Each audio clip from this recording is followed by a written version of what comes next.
Hola Isanami, ¿cómo estás? Muy bien, con muchas ganas de esta conversación. Tu nombre me contabas que quería decir, La diosa japonesa de la creación. pa, dejaron la vara bien alta tus padres. Totalmente. Pusieron una presión, tenés que ser la diosa Alta. japonesa de la creación. Bueno, Mm, sos antropóloga y neurocientista. Sí, Antropólogo, conozco bien. Neurocientista, ¿cómo es en España? ¿Se estudia, es una carrera, es un posgrado? creo que ya hay formación reglada, pero como los descubrimientos que tenemos de neurociencia son muy recientes porque están asociados a la evolución de de las máquinas de análisis electromagnético y todo eso, es todo data de 2016. Entonces son conocimientos muy, muy recientes. Yo en mi caso los estudié pues a través de EDX, las universidades estas de Harvard a distancia, pero sin ningún título reglado. O sea, Ok. es estudiado por gusto, por amor a entender el comportamiento humano y con ese propósito y con esa idea. ¿Y podés entender algo? Queda mucho por entender y queda mucho por describir. Sí que es verdad que la neurociencia nos da visibilidad a la capa del comportamiento humano relacionada con esa parte más biológica de neurotransmisores, de toda la parte de las hormonas, que hay que tener cuidado con no caer en el reduccionismo de decir, ah, no, bueno, pues es que tienes un exceso de dopamina y te sobra cortisol y entonces haz más ejercicio y todos tus problemas se arreglarán, ¿no? Que también está habiendo una tendencia hacia ahí en los últimos años. Pero como una capa más para entender el comportamiento humano a todos sus niveles es súper interesante. Y yo pensaba, esto este fin de semana, mientras pensaba en nuestra entrevista, pensaba algunas, se me venían dos temas, ¿no? Donde esto que vos narrás está sobre la mesa. Uno del que me llegan muchas historias y otro del que yo estudié mucho, que es nutrición. Ujú. Uno, el de la comida, ¿no? La, la típica colisión que hay entre nuestros deseos, más hoy en Occidente, de flacos y hermosos, frente a un montón de elementos, diría, mucho más primitivos del cerebro, que colisionan, ¿no? Yo quiero llegar al verano estando delgado y tu cuerpo, el cerebro detecta que faltan nutrientes y Y ya terminas está. teniendo atracones. Más allá de la nutrición en sí, ¿qué has leído, has trabajado en relación con la colisión entre nuestros deseos y la fuerza de nuestro cerebro primitivo, si se quiere, que ve amenazada su supervivencia, nos lleva puesto frente a nuestras elecciones más culturales de un cerebro más evolucionado, ¿no? Todo. Porque realmente nuestro cerebro no ha evolucionado en los últimos miles de años. En todo caso, está involucionando con todo ese uso que estamos haciendo de la tecnología, que está haciendo que funciones necesarias no se desarrollen o ¿cómo se dice? Se atrofien por falta de uso, ¿no? En el momento en el que ya no necesitamos la memoria, en el momento en el que dejamos de necesitar la comprensión lectora porque se lo preguntamos al chat GPT y nos da el resumen y la síntesis, todo eso se va perdiendo.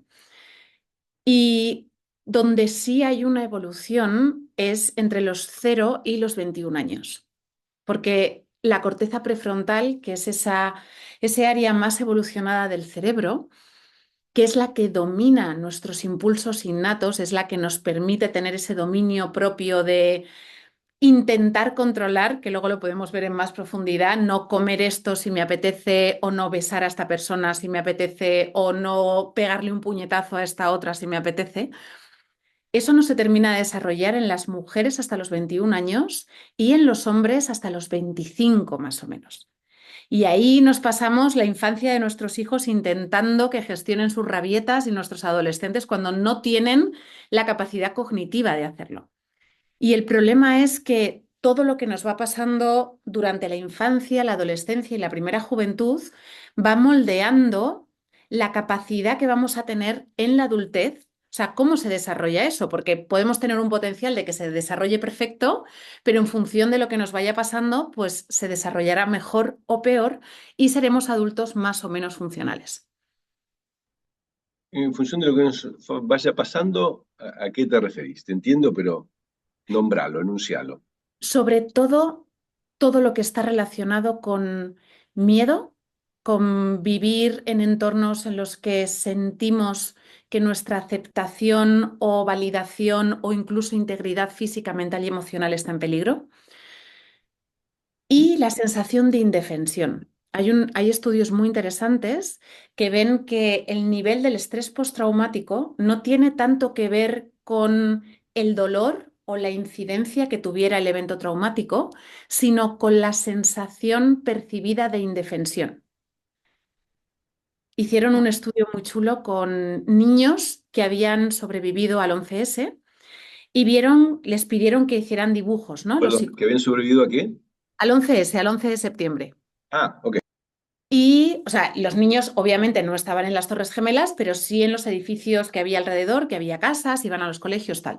Y entonces le pidieron a los niños que hicieran dibujos y comprobaron en un estudio longitudinal que los niños que en sus dibujos habían intentado encontrar una manera de resolver la situación con superhéroes que rescataban a las personas o con camas elásticas bajo las torres para que la gente que se suicidaba pudiera rebotar.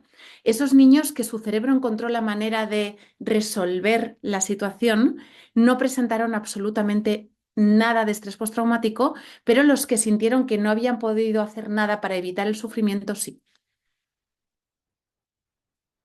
Qué interesante. Eso en la formación decías, de la corteza prefrontal. ¿Cómo, bajado al caso familiar, es decir, no importa tanto el estrés al que está sometido, asumiendo que no sea de la propia familia, sino si la familia acompaña, contiene y acompaña esa situación estresante, digamos? Así Sería es. algo así.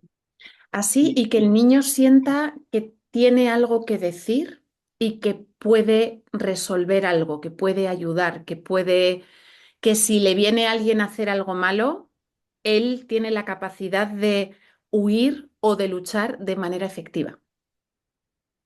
pero ¿y eso de qué depende? Pues eso ya no es de la familia o de su entorno, sino más de sí mismo, digamos. No, hablando con niños depende del tipo de abuso al que haya sido sometido, básicamente. O sea, hay tipos de abusos, por ejemplo, si es algo, como muy bien decías, que sufre toda la familia porque tienen una situación violenta, pero el niño no se siente indefenso, sino que siente que forma un equipo con su familia, que juntos luchan contra la amenaza y siente que tiene a su papá y a su mamá de su lado y que juntos se están defendiendo, va a tener mucho menos impacto si es un niño que está sufriendo algo de manera individual, que no se atreve a contar o que si lo cuenta se lo invalidan y que siente que si pide ayuda nadie le ayuda y él es tan pequeñito y tan indefenso que no puede hacer nada contra un adulto más grande que le está amenazando. Y eso decís que se queda fraguado ya esa matriz a los 21 años en la mujer y a los 25 en los hombres. Así es, así es. Y son fallas de desarrollo neurobiológico, o sea, son cosas que se pueden ver en un escáner cerebral, que faltan partes de cerebro que se han hecho bien y que hacen pues que cosas del estrés postraumático como la procrastinación, como tendencia a la depresión, como ataques de pánico, o sea, son cuestiones biológicas que hacen que esas personas de mayores sean menos funcionales que personas de su edad. Y hay otra variable muy interesante que puedes tener el estrés postraumático, pero quizá la herida más dolorosa y más perjudicial para el resto de la sociedad que dejan los abusos infantiles o adolescentes es que más allá de la corteza prefrontal está el sistema límbico, que estaría como en una capa inferior, que es el hogar de la empatía. Si a un niño desde muy pequeñito se le expone de manera continuada a situaciones violentas, se va insensibilizando y su sistema límbico o se hace hipersensible y te conviertes en una persona hiperempática, con una inteligencia emocional enorme porque te diste cuenta de que si eras capaz de leer las microexpresiones de faciales de papá en cuanto entraba por la puerta, Te podías poner a hacer la tarea o a limpiar para que papá, que ese día que estaba enfadado, no te hiciera nada malo, o se van al otro lado y esa empatía no se desarrolla.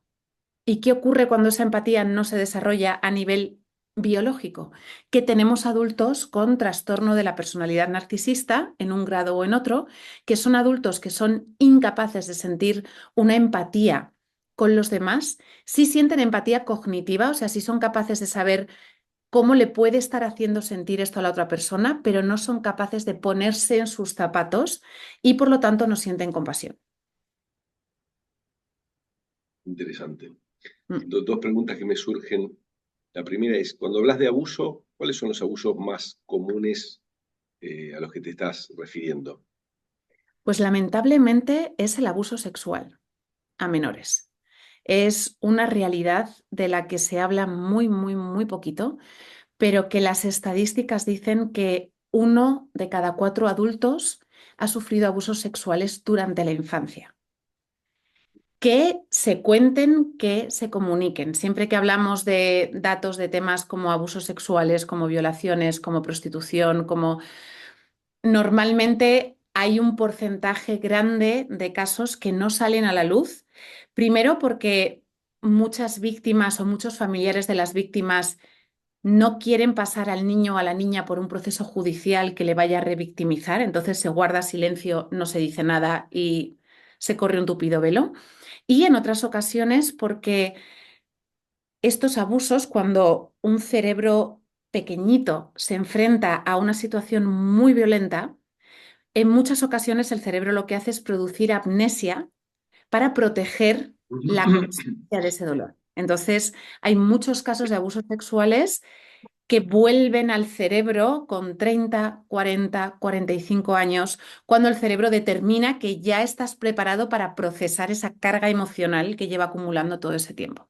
Pero bueno, si las estadísticas oficiales dicen que es 1 de cada 4 y que el 80% de estos casos ocurre dentro del entorno familiar, nos arroja una cifra muy escalofriante, porque esto no es que haya pederastas seriales que a lo largo de su vida abusen de 200 niños. Quizá un hombre o una mujer, porque también hay mujeres, en un núcleo familiar a lo largo de 1 o 2 generaciones puede abusar de 2, 3 niños, como mucho, pero eso nos lleva a una realidad muy inquietante de que quizá 1 de cada 5 o 1 de cada 6 adultos abusa de niños de manera regular en su entorno familiar. ¿Y el sexo es parecido o es mucho más marcado en las mujeres que en los hombres? De las Los abusos, víctimas, sí. de las víctimas es muy parecido, muy, muy, muy parecido. Y es interesante porque si bien de los agresores es más común que sean hombres, nos encontramos con hombres heterosexuales, en principio, pero que abusan indistintamente de niños y de niñas. Qué tremendo.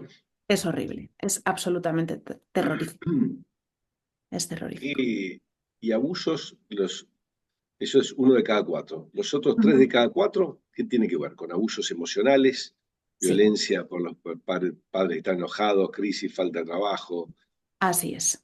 O sea, tenemos por una parte la violencia física, que eso es algo que realmente en el día de hoy en determinados países está ya más controlado porque hay unos protocolos muy fuertes, tanto en colegios como en centros de salud, que si aparece algún niño con una marca de haber recibido algún golpe, se activan rapidísimamente. Entonces, sí que se actúa muy rápido contra el abuso físico y en determinados países la prevalencia es muy baja, pero porque la detección, o sea, automáticamente te quitan la custodia del niño y te meten en la cárcel. O sea, no hay tal. Un abuso sexual es mucho más difícil, tanto de identificar como después de demostrar y de justificar. Y todos los demás te queda el abuso emocional, que como decía al principio, sin quitarle dolor ni peso al abuso sexual, te puede dejar las mismas secuelas. Un abuso emocional continuado en el tiempo te puede destruir a los mismos niveles que un abuso físico o un abuso sexual. O sea, no hay unos padres que se rían de ti, que te humillen, que te insulten, que invaliden tus emociones, que te digan no llores, no te enfades, no te rías. O sea, todo esto genera adultos resquebrajados, llenos de dolor, que además como no han aprendido a gestionar sus emociones, porque al final los niños aprenden a gestionar sus emociones por imitación. De mayores gestionarán su rabia como vieron a papá y a mamá gestionarla. Gestionarán la tristeza como vieron a papá y mamá gestionarla. Entonces, estamos entrando en unos ciclos destructivos de los que es muy difícil salir. Y que son mayoritarios, ¿no? Porque si Sí, tomo todo lo que sí. vos estás contando, el porcentaje que debe quedar excluido con unos padres amorosos que le enseñan cómo gestionar las emociones y todo, debe ser una minoría. Es una Todo el minoría. resto somos personas rotas, que vamos acá por la vida como podemos. Y, y la pregunta entonces, ¿qué se hace, Izanami, frente a esa matriz que quedó fraguada en forma deficiente a los 21 años si sos mujer Mm, o 25 un hombre? ¿Qué haces? ¿Podés hacer algo o ya te quedás roto sí, así de por sí. vida? Pues mira, yo te diría que ahí hay dos opciones, pero a la segunda opción realmente le da igual. Tenemos la opción de, que ahora está muy de moda, ¿no? Del perfil narcisista. No sé en Argentina, pero en España estamos con el tema de los narcisistas a tope. O Sí, sea, sí, acá también. a tope. Cansa. Son todos narcisistas salvo uno, Ah, que va con el sí, dedo totalmente, señalándolos. totalmente. Pero claro, una cosa que dicen, yo no soy psicóloga de formación, pero una cosa que dicen los psicólogos es que rasgos narcisistas de la personalidad tenemos todos. Porque el narcisismo al final es un espectro que, como casi todos los espectros en psicología, un poquito es saludable. Tener un poquito de un mínimo narcisismo ayuda a que tengamos una autoestima sólida, a que prioricemos, a todo ese tipo de cosas, ¿no? Pero bueno, si nos vamos ya al caso clínico de la persona que no tiene empatía, o sea, que no es capaz de sentir compasión y que por tanto no es capaz de arrepentirse de lo que ha hecho mal ni de intentar evitarlo en un futuro, estas personas, por definición, no van a terapia y si van a terapia es para conseguir algo porque alguien les ha dado un ultimátum o por lo que sea, pero vamos, no van a terapia. Por tanto, son personas que no se hacen esta pregunta que tú me acabas de hacer de, vale, ¿y qué se hace, no? Porque al final, los que nos hacemos esa pregunta nos la hacemos por nosotros mismos y por los demás. Porque al final somos conscientes de que esas heridas nos impiden amarnos a nosotros mismos, pero también nos impiden amar bien a los demás. Nos convierten en personas más irascibles, en personas menos pacientes, en personas... Sí, entonces, si ya te haces esas preguntas, significa que la empatía la tienes más o menos bien. Está todo bien. O sea, si te haces esa pregunta es una muy buena señal, ¿no? No está todo perdido, digamos. Yo me acuerdo que yo voy acá, iba a psicólogo, psiquiatra, todo. Y le decía a la psicóloga, digo, ay, es que está leyendo sobre el narcisismo, entonces me estoy preguntando porque hay un par de rasgos y me dice, mira, si fueras narcisista no te estarías haciendo esa pregunta. Ya, fin de la conversación, avanzamos. Entonces, bueno, ¿qué se puede hacer?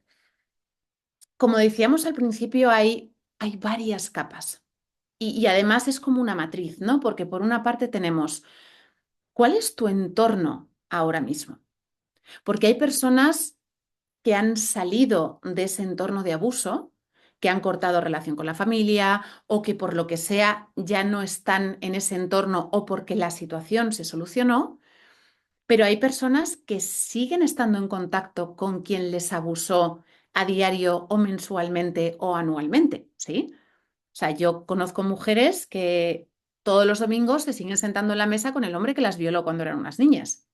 Entonces, claro, hay que entender primero cuál es tu situación actual, porque claro, si yo estoy en una situación que no es psicológicamente segura, si yo sigo en un entorno en el que, ok, ya no son mis papás o los compañeros del colegio los que se ríen de mí, pero sigo en un entorno que además suele ser lo habitual, porque si tú has sido una víctima en la infancia, es como que tienes una diana aquí en la frente que se te van acercando todos porque saben que te pueden victimizar, ¿no? Entonces, normalmente quien fue abusado en la infancia, en la adultez, a no ser que haya hecho mucho trabajo personal, se sigue prestando a eso.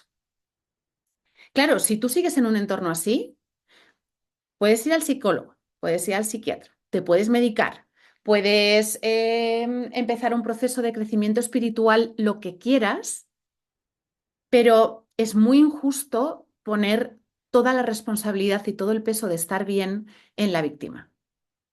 De no, es que no estás bien porque no haces ejercicio. Bueno, igual no estoy bien porque me sigo sentando con el hombre que me violó en la mesa todos los domingos. Entonces, hay una parte ahí de primero evaluar el contexto de la persona.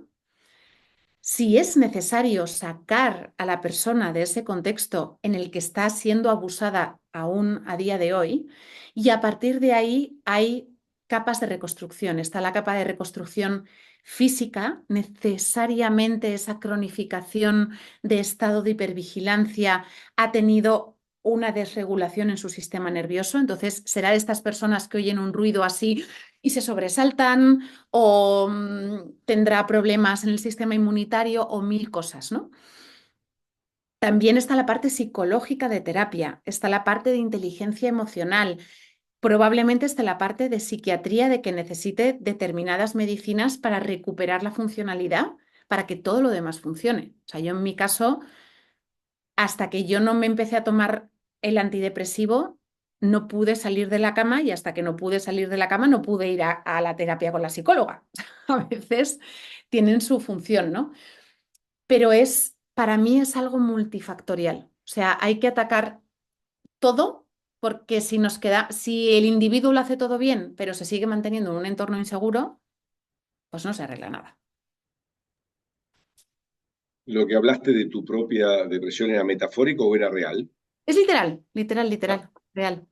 y a qué edad fue esa crisis? Si es que se puede compartir.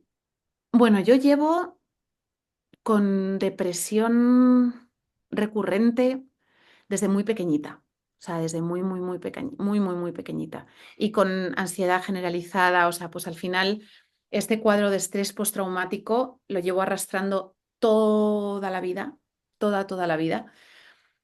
Y por eso te decía lo de las capas, ¿no? Porque hay un libro maravilloso que sobre este tema, vamos, se aprende una barbaridad que se llama El cuerpo lleva la cuenta.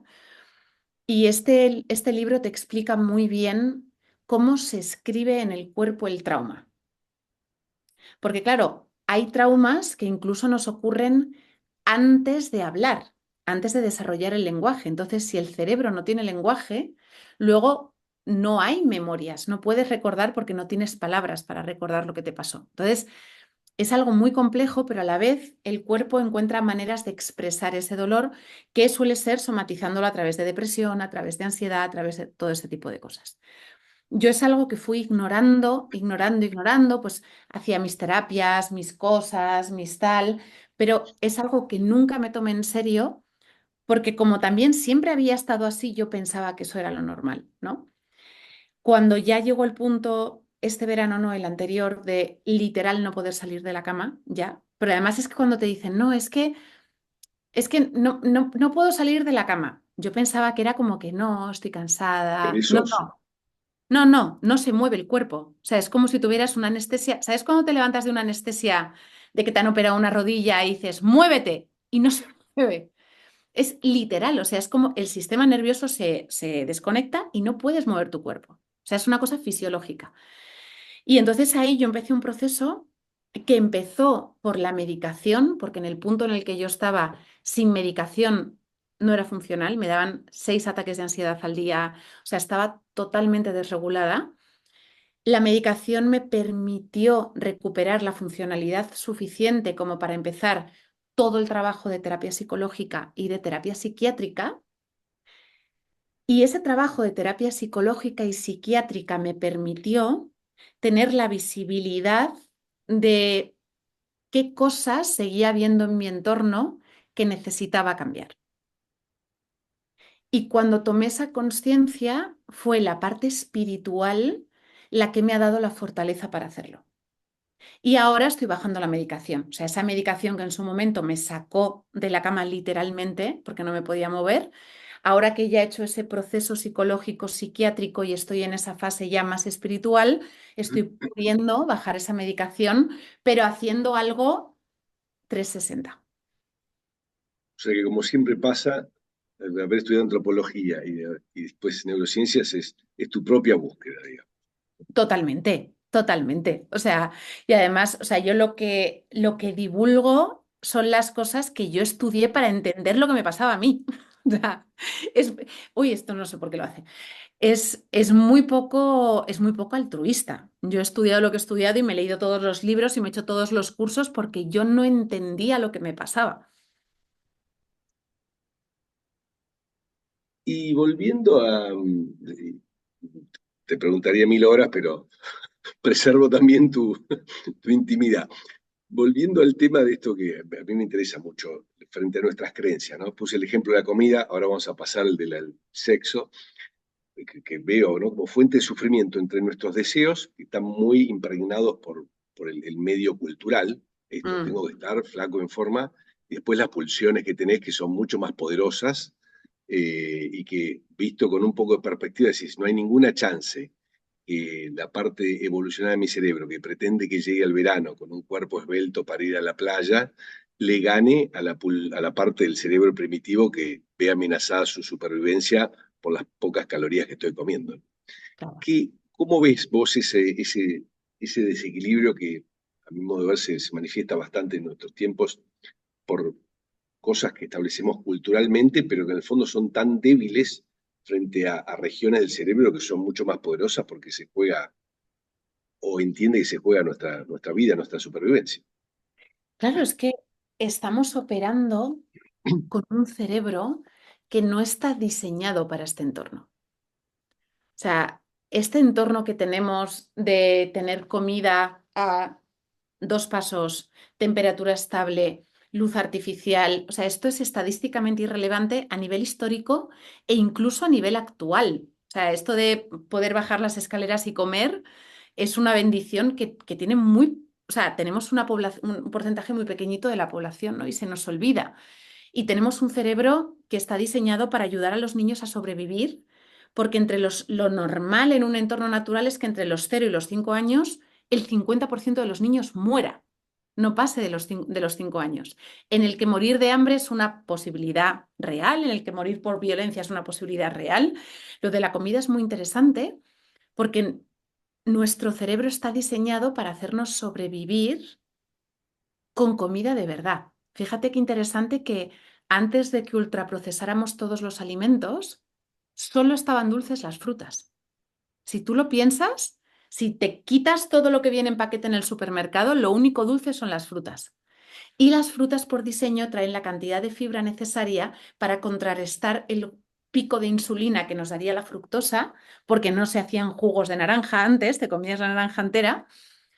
¿Y qué pasa también con las frutas? Que las frutas, cuando no había neveras, maduran y se ponen malas. O sea, si pasas por una higuera, por un viñedo, lo que sea, tienes que comer la mayor cantidad de frutas que puedas antes de que se pongan malas. Nuestro cerebro está diseñado para que nos demos atracones de dulce, porque el cerebro sigue entendiendo que si algo está dulce es porque tiene una concentración maravillosa de vitaminas, de minerales, de enzimas, y además nuestro cerebro entiende que es que no hay heladera. Entonces, tienes que comer todo lo que puedas en el menor tiempo posible. Claro, cuando tú te vas al dulce de leche o te vas a la tableta de chocolate o te vas al helado, te vas al no sé qué, el cerebro no entiende que eso ya no es bueno para ti. Entonces, cuando te está diciendo acábate el bote de dulce de leche, es porque no, pero no seas tonto, aprovecha que tiene muchas vitaminas. Y no tiene vitaminas, pero el cerebro no lo sabe. El otro día en uno de los reportajes que te escuchaba, vos nombrabas que el cerebro tenía tres funciones, Ujú. si mal no recuerdo. Y bueno, claramente la central yo la podría resumir en una que sería sobrevivir. La función central del Tal cual. cerebro es mantenerte en vida. Si hiciera una interpretación, digo, una de las partes del sobrevivir es reproducirse, Así es. eh, perpetuar la especie. Antes Ujú. de ir a lo más espiritual que nombrás en esa entrevista. ¿Qué pensás al respecto o qué has estudiado frente al tema de la reproducción y a la pulsión sexual y la potencia que tiene eso en el cerebro, concretamente, y de vuelta nuestros anhelos y deseos y mandatos socioculturales que todo el tiempo veo que están colisionando con la Mm. parte del cerebro más básica, más instintiva. Y yo te decía que me llegan 7, 8, 10 historias todos los días. La mayoría de ellas, 80%, son infidelidades, amores prohibidos. Y si lo miro como un investigador, que no soy, pero lo puedo poner a una distancia, si, qué cantidad de sufrimiento en algo que pareciera que hay como una confusión, ¿no? Pero esto hay que ser fiel. Si amás, no podés desear a otra persona. Si amás, te podés. Todo ese montón de reglas que establecemos que dicen, ¿cuántos años tiene esas reglas? 100, 1000, 1500 años, 2000 años, frente a un cerebro que no deja de ser un animal, ¿no? Presumimos de ser racionales, pero nuestra racionalidad se muestra bastante acotada. Pues ahí fíjate que yo creo que el camino es un poco a la inversa. Porque, la atracción física está diseñada única y exclusivamente para el acto sexual. Y el acto sexual está diseñado para detonar el enamoramiento. Que el enamoramiento es un estado de enajenación transitoria absoluto, o sea, a nivel cerebral es súper divertido porque las concentraciones de neurotransmisores y hormonales es muy similar a el trastorno límite, o sea, el obsesivo compulsivo. O sea, empezamos a producir fenilalanina, vasopresina, cortisol, o sea, es un festival hormonal absurdo, Drogado. Estás drogado, digamos. drogado absoluto. O sea, de hecho, los niveles de drogadez o drogadicción o lo que sea son similares a un cerebro en heroína. O sea, es muy fuerte. Una Y droga dura. una droga dura que dura máximo 4 años. Y esto es muy interesante. ¿Por qué dura 3, 4 años? Dura 3, 4 años porque cuando no había anticonceptivos, imagínate que a ti te atrae sexualmente una mujer.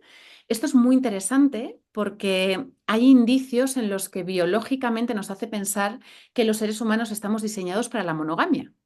Por ejemplo, las hembras humanas somos las únicas, junto con los delfines, que tenemos una ovulación oculta. En todo el resto de los animales, la hembra muestra signos físicos, olfativos, lo que sea, en lo que digas, ah, ok, está ovulando, ahora es el momento. De hecho, las delfines y las humanas somos las únicas que permitimos tener relaciones sexuales y somos capaces de disfrutarlas fuera de la ventana fértil. Podemos tener relaciones antes, después nos apetece, las disfrutamos, o sea, no va una cosa con la otra, ¿no?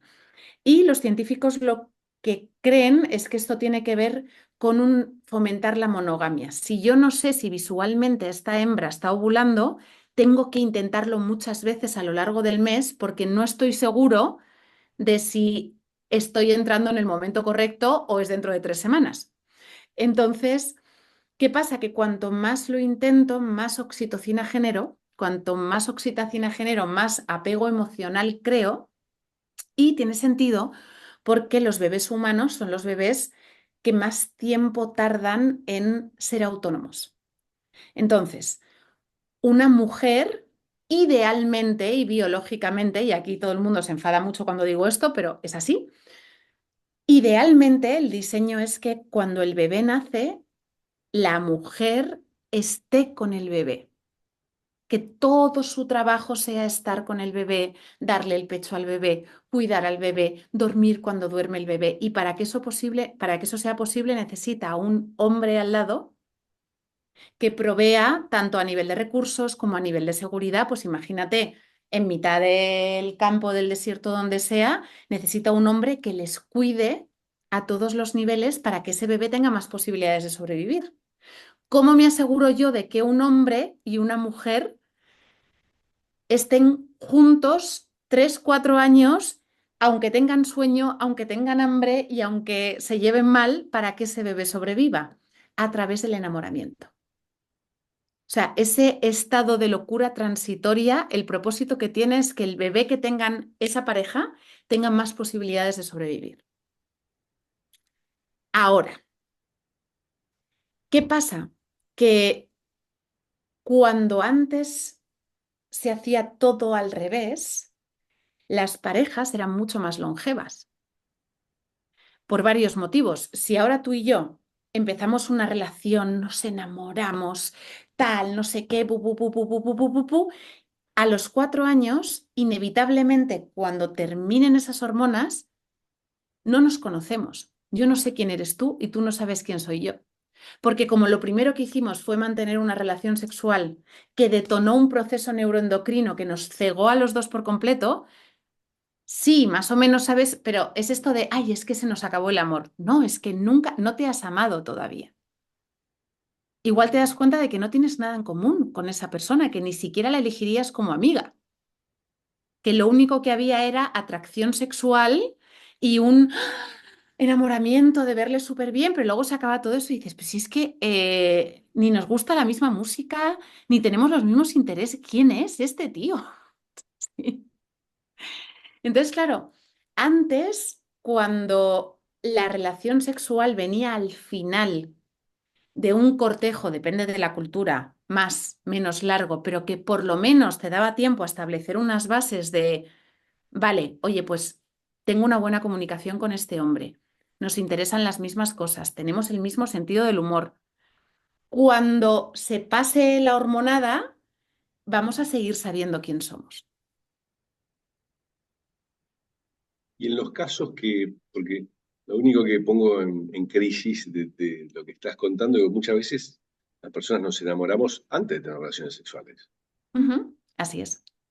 Y uno puede estar perdidamente enamorado y no le tocó un pelo a la otra persona. Así es. Y eso es por una cosa súper interesante. ¿A ti te ha pasado alguna vez que has conocido, esto no suele pasar más a las chicas que a los chicos, pero yo te pregunto, una mujer sobre el papel maravillosa, que te parece atractiva físicamente, que es encantadora, que te llevas muy bien con ella y que no te atrae sexualmente? Mm, no, esto nos pasa Sí, más a nosotras. debe haber. No quiero ponerme a pensar mucho, pero debe, alguna suena razonable que sea una experiencia de la vida, ¿no? Pasan cosas de las más diversas. A las mujeres sí que les pasa más Muy comúnmente. común, sí, es el típico, en España se llama el pagafantas. No sé si lo habéis. No. ¿Cómo llamáis en Argentina a este amigo eterno que está enamorado de su amiga, pero que su amiga le ve como si fuera gay, Sí, ¿sabes? es Y un amigo inofensivo, digamos. eso, ¿sabes? Y Lo, el lo- pobre lo está colocas enamorado en un limbo catastrófico para el otro, digamos. del que no va a salir jamás, porque esa amiga igual un día si está muy borracha le da un beso, pero ya está, ¿sabes? No va a pasar nada. Hay una cosa muy interesante que se llama la histiocompatibilidad.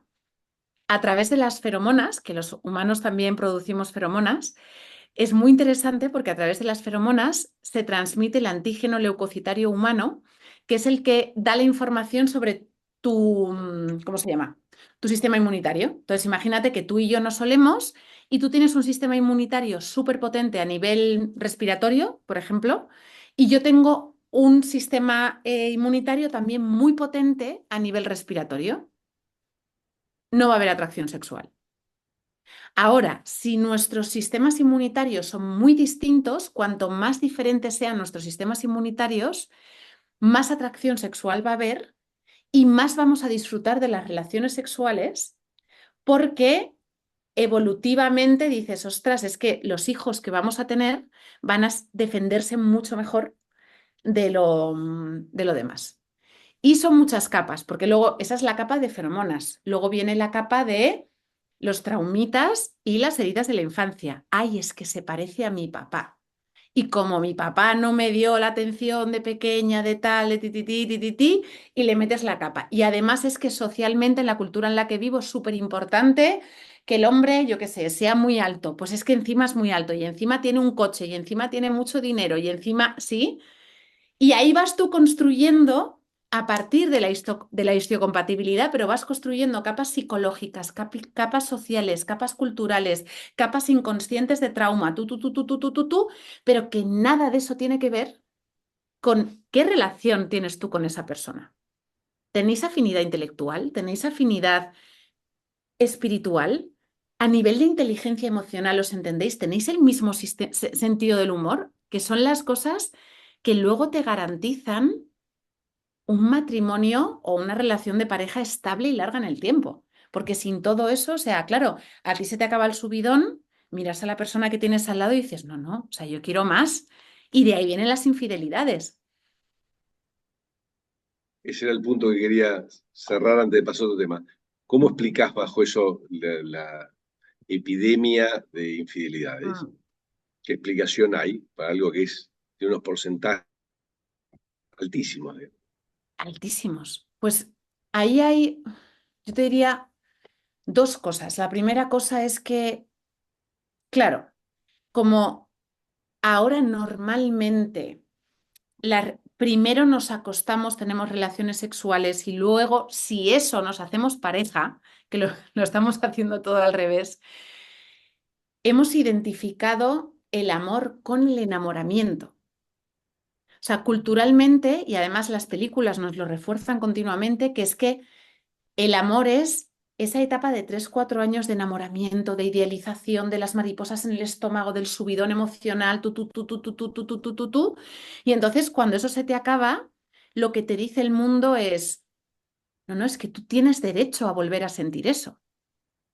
¿Cómo te vas a quedar en un matrimonio aburrido, frío? No, hombre, no, tú sal y tú sigue experimentando y sigue tal. Entonces, vamos como yonkis del enamoramiento buscando sentir eso, que no es más que un chute emocional de hormonas, pero porque se nos ha olvidado que las relaciones duraderas no se pueden basar en hormonas. Se tienen que basar en un compromiso, en complicidad, en una amistad sólida con la persona que tienes al lado, en respeto, en admiración, en muchas cosas que dentro del estado de enajenación transitoria no entran. Entonces, estamos continuamente buscando eso que sentimos al principio con nuestra pareja sin mirar a nuestra pareja y decir, vale, porque igual resulta que miras a tu pareja y ves que no hay sobre lo que construir. Que puede ser, que mires y que digas, ostras, pues que yo qué construyo con esta persona, ¿no? Pero igual sí hay sobre lo que construir. Pero como culturalmente se nos ha contado que el amor es el subidón hormonal y que tenemos derecho a sentirlo toda la vida, pues nos da un poco más igual, ¿sabes? Tenemos muchos subidones permanentes, decís vos. Así es, ay, me ha mirado la chica de la oficina. Obvio, te mira la chica de la oficina y te hace la oxitocina así, la dopamina, obvio, pero es que te va a seguir pasando toda la vida. O sea, a lo largo de toda nuestra vida, estemos o no estemos en pareja, nos van a gustar y vamos a gustar a personas, porque o sea, seguimos produciendo feromonas y nos va a seguir oliendo gente y decir, tu sistema inmunitario es muy compatible con el mío. Y va a pasar todo el rato. Pero igual que culturalmente hemos aprendido a, si tenemos hambre, no entrar en un restaurante y comernos la comida de los de la mesa de al lado mientras que nos ponen la nuestra, tenemos la capacidad cerebral de dominar también nuestros impulsos sexuales. Que ahí la pelota está mucho más en vuestro tejado que en el nuestro. O sea, para el hombre la atracción sexual y el deseo sexual es algo mucho más inmediato, mucho más simple. O sea, nosotras para estar receptivas sexualmente necesitamos una mezcla de seguridad psicológica con vulnerabilidad, con 20 contactos físicos no sexuales a lo largo del día, haber dormido. O sea, para nosotros es todo mucho más complicado. O sea, normalmente, de hecho, cuando son infidelidades, y esto lo sabrás tú mejor que yo por todas las historias que te llegan, normalmente el hombre es no me pude contener, no me pude aguantar. Y la mujer suele ser por venganza. O sea, hay de todo, ¿eh? Estoy generalizando, pero en general tú le preguntas a una mujer y te dice, uy, ahora buscarme otro hombre, acostarme con él. O sea, bastante tengo con el que tengo en casa que quiere tener relaciones 2 veces a la semana, normalmente. Estoy exagerando un poco, ¿eh? Pero normalmente la mujer, si es infiel, es para vengarse, básicamente. Lo que sí observo es que en general necesita una construcción más amplia. El Sí, hombre es más sencillo. La otra tiene una construcción afectiva muy justificatoria. Muchas veces no es por venganza de lo que me llega a mí, pero sí es justificatoria. Hay una historia amorosa o una sentimental historia de atrás. amor, es que es el Sí. hombre de mi vida, pero no me puedo O me divorciar. movilizó, sí. No Sí, sí, es, el hombre es más básico. Nos queda poquito y no quiero abusar del tiempo que tenemos. Eh, Vos hablabas contanos brevemente para qué está preparado el cerebro y después esa cosa tan linda que contabas como una cosa de diseño espiritual del cerebro. Pues teníamos esas dos funciones, ¿no? Que hemos ido viendo, la función de supervivencia. La segunda sería esa función de reproducción y de continuidad de la especie, que ahí hay cosas como la empatía, por ejemplo. La empatía se desarrolló porque es necesaria para asegurar la supervivencia del bebé. Una tortuga va a la playa, pone 200 huevos, se va y esas 200 tortuguitas salen solas sin su mamá, A llegan vivir. 20 al mar, 180 se las comen entre el esto y tal, pero a la mamá le da igual, o sea, la mamá no necesita empatizar con sus bebés. Pero en los mamíferos sí, porque nacen indefensos. Entonces necesitamos ser capaces de sufrir cuando el bebé llora para que ese sufrimiento nos mueva a ayudarle. Y la tercera parte es la parte del propósito, que es hermosa. O sea, nuestro cerebro premia el que hagamos cosas buenas por los demás, el que intentemos mejorar las condiciones de vida de las personas que nos rodean, el que intentemos tratar a los demás como nos gustaría ser tratados.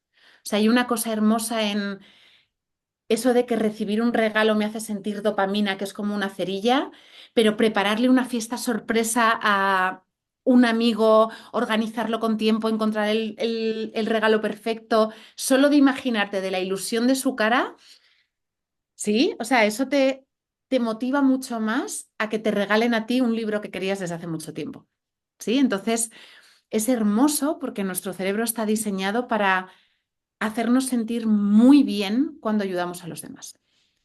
De hecho, esa oxitocina, que es esa hormona que se produce, que es la del apego emocional, que se produce en los abrazos, pero también se produce cuando ayudamos a los demás, se están haciendo estudios de que, por ejemplo, regenera literalmente el corazón. O sea, con dosis altas de oxitocina han visto en la Universidad aquí de Córdoba, en España, que en corazones dañados se regeneran las células del corazón cuanta más oxitocina. O sea, es una hormona hermosa que se produce ahí. Ahora, a nivel espiritual, yo te diría que no hay un lugar en el cerebro, así como dices, oye, la empatía está en el sistema límbico, el dominio propio está en la corteza prefrontal. No hay un lugar en el cerebro que digas, este es el hogar de lo espiritual, pero a la vez ves a lo largo de las culturas, a lo largo de la historia, que los seres humanos necesitamos adorar algo. Tenemos una necesidad innata de adoración, que o bien lo ponemos en un ser divino, en un Dios, o lo ponemos en Maradona, Messi, Taylor Swift, el actor de turno, mi amigo, mi pareja, mi madre, mi padre. O sea, tenemos como esa cosa de idolatrar, de adorar a otras personas. Y eso es muy interesante porque a nivel de no tiene ningún sentido a nivel de supervivencia ni nada, pero sí que tiene una funcionalidad espiritual muy fuerte.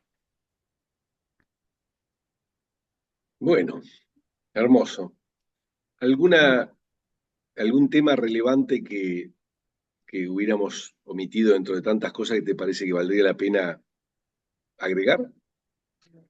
Yo creo ¿O que he algo que sido te... muy completa. ¿Alguna pregunta que vos me quisieras hacer a mí? Sí. ¿Cuál sería para ti, con todas estas historias que recibes, cuál es para ti el, el principal dolor que ves en la gente? El desamor. El Creo desamor. que todo orbita en torno al amor. El amor Wow. verdadero que no sabemos ni cuál es y obviamente empieza en crisis en nuestra infancia y después signa toda nuestra vida. Nos pasamos haciendo todo tipo de piruetas, sea tratando de ser exitosos, poderosos, hermosos, lo que sea, ricos, para tratar de ser amados, que en realidad Mm, son todos caminos que no tienen que ver con el amor, pero son malas soluciones a la misma carencia, ¿no? Y a la misma búsqueda. Creo que total. me parece que eso es bastante claro, de ¿Y que crees que el toda amor nuestra vida gira en humano, torno a eso. sí, y crees que el amor humano es capaz de resolver esas carencias? Sí, creo que en realidad es a lo que estamos llamados, ¿no? Mm, Aprender a amar en el largo camino de nuestra vida. Está claro que algunos arrancan de situaciones muy difíciles, como mm. contabas al principio, y pero siempre hay un largo camino por recorrer. Algunos aún más difícil, pero sin lugar a dudas es lo único que va a traer paz y plenitud a nuestro corazón. No digo que sea un lugar definitivo, el cual uno lo logró. No, no, no, no es así de estático ni de rígido. Es un camino, pero me parece que en la medida que nos alineamos y nos direccionamos en ese camino, nuestro corazón va, nuestro ser va conociendo más plenitud, más sentido, más paz. En la medida que nos alejamos de eso, más distorsión, más sufrimiento, más dolor, y diría que sí. Yo Está fíjate tu que, gato, como está el mío por acá también. Centralmente es el amor. yo fíjate que para mí, eh, quizá por mi historia también, que aprendí, gracias a Dios, que poner mi paz y mi autoconcepto y mi estabilidad emocional en otras personas era muy mala idea, porque no ponemos nuestra estabilidad en el comportamiento de personas, que es algo que no podemos controlar. Yo no puedo controlar el comportamiento de las personas que me rodean, ni tengo derecho ni tengo la necesidad de hacerlo, ¿no? Cada uno es responsable de lo suyo. Y por eso a mí el momento de conversión al cristianismo, ese conectar con ese amor incondicional enorme que se siente, fue como, ok, o sea, esto sí me llena el agujero. Es verdad que sigues disfrutando del amor humano, del amor de tus hijos, del amor de tus amigos, de tus relaciones, de todo eso, pero fíjate que yo en Jesús fue que encontré que dije, vale, o sea, como que el 99% está correcto, si los demás me llenan el 1% que queda fenomenal, pero tengo la fortaleza de saber que podría vivir sin necesitar amor de las personas que me rodean. Y eso es como una paz maravillosa. ¿Y no pensás que quizás se puede manifestar ese amor divino a través de las personas que te rodean? Yo creo que a todos nos utiliza Dios para dar mensajes, para hablar, para amar, para sostener, o sea, al final, como se explica en la Biblia, es que somos el cuerpo de la iglesia, pero entendido del cuerpo como los miembros, las manos, los pies que hacen cosas para conseguir cosas, ¿no? Pero, pero es que la experiencia física y el sentir la paciencia que te va dando, la capacidad de amar incondicionalmente es tan fuerte que no queda duda de es que esto, una persona no me puede hacer sentir así en la vida, jamás, jamás.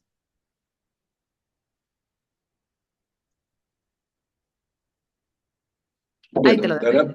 dará para nuestro segundo encuentro, porque es todo un universo eso, ¿no? Mm, La total, realidad que definitivamente el amor para mí es lo que venimos a aprender y a experimentar en esta vida. Si nos así, alejamos de eso, mal, tiembla todo, y si nos acercamos, aún como podemos, está mejor.